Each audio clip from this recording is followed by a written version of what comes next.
Metabolism expert Dr. Ben Bickman explained that fat cells in our bodies don't grow because we eat too many calories. They grow when insulin levels rise. So I grow fat cells in Petri dishes in my lab. Right now, back at BYU, I got students growing fat cells in the incubator.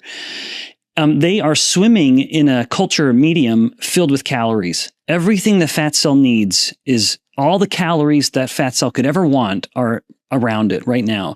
And yet they're teeny little cells. They're not getting big at all until we add one thing. And the moment we add insulin into that culture, now the fat cells start to get big. If we check them 6 hours later, there's a big lipid droplet.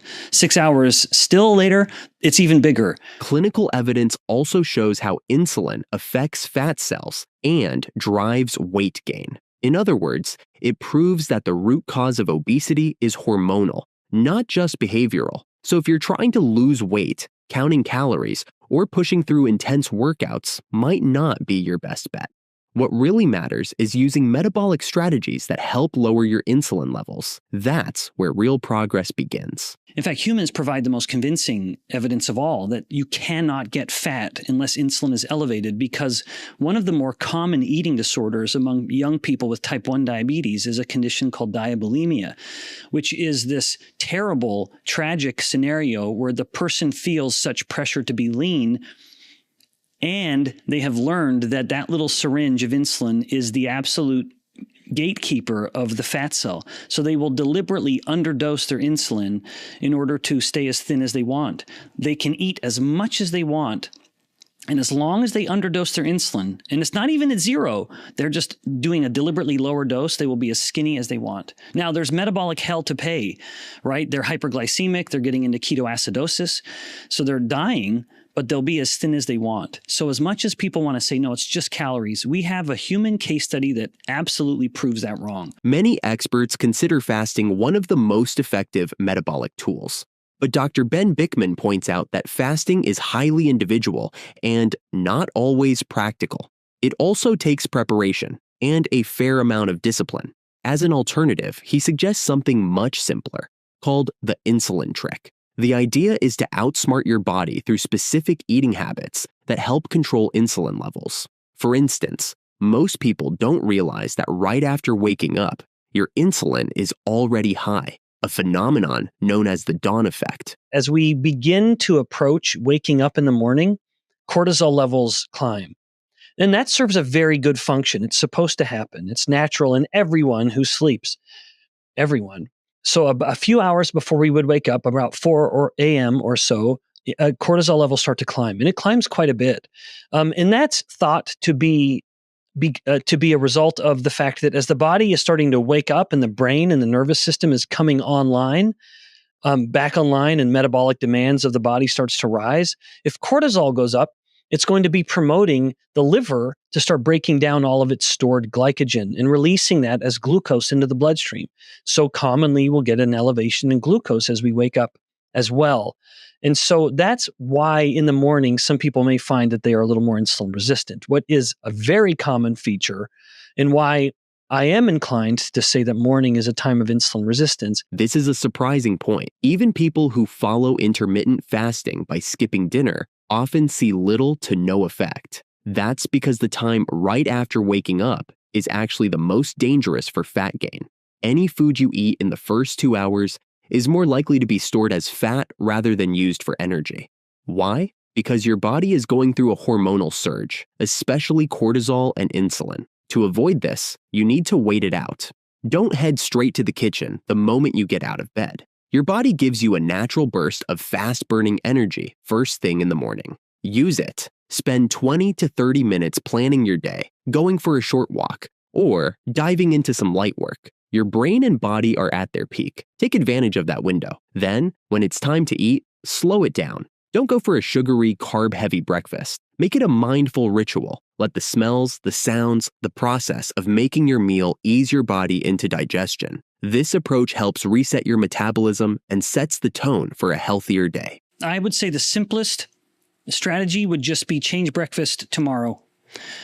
Overnight, fasting is incredibly therapeutic. Insulin will come down during a fasted state, and that sort of resensitizes the body to insulin. So in the morning, you've finally been fasting overnight, insulin has come down. The last thing you want to do is spike your insulin with a starchy, sugary breakfast. And of course, tragically, breakfast is almost just a dessert nowadays all over the world, where it is just like pure dessert. It's pure sugar and starch. I would say change breakfast tomorrow. Dr. Bickman also points out that cortisol levels are tightly linked to your circadian rhythm and stress. In simple terms, if you don't get enough sleep, your body sees it as a form of stress. As a result, your morning cortisol levels can be 2 or even 3 times higher than normal, and that spike pushes insulin levels up too. When that happens, it's much harder to stick to your usual routine. You'll feel hungrier, less in control, and more likely to crave sugary foods. Cortisol's metabolic effects do affect the brain, and there it influences appetite and food cravings. And wouldn't you know it, it particularly increases cravings for carbohydrates. Cortisol crosses the blood-brain barrier and once again binds to glucocorticoid receptors in the hypothalamus and the amygdala. These are both regions involved in hunger and reward, so people feeling good about what they're doing. Now, in the hypothalamus, cortisol upregulates a protein called NPY, neuropeptide Y, and another one called agouti-related protein, AGRP.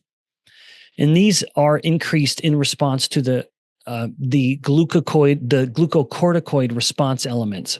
And when they're activated, they stimulate appetite. At the same time, cortisol inhibits leptin signaling, reducing satiety potentially.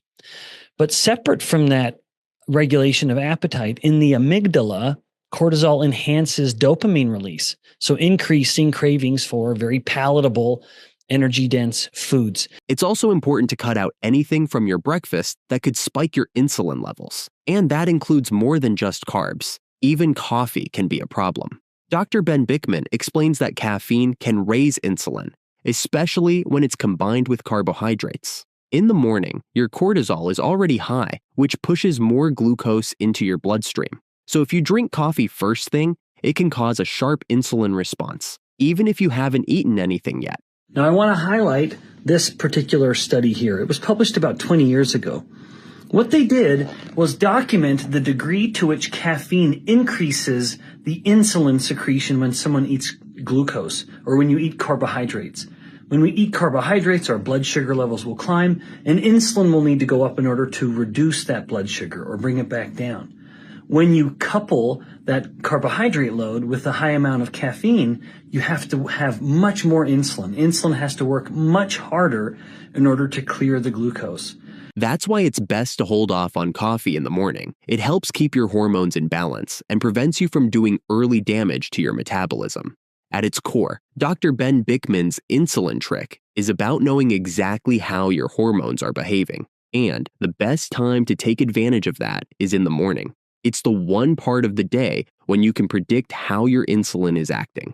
Later on, that clarity fades, so it's crucial to get your morning right, because that sets the tone for everything that follows. The balance between cortisol and insulin shapes your appetite and determines whether you're more likely to overeat. A well-timed, balanced breakfast kickstarts fat burning and tells your body to use energy instead of store it. Of course, this isn't some overnight miracle. Dr. Bickman's trick isn't meant to be dramatic, it's a starting point, but it's a powerful one. It puts your body in a state where losing weight becomes easier and more sustainable, without extreme effort.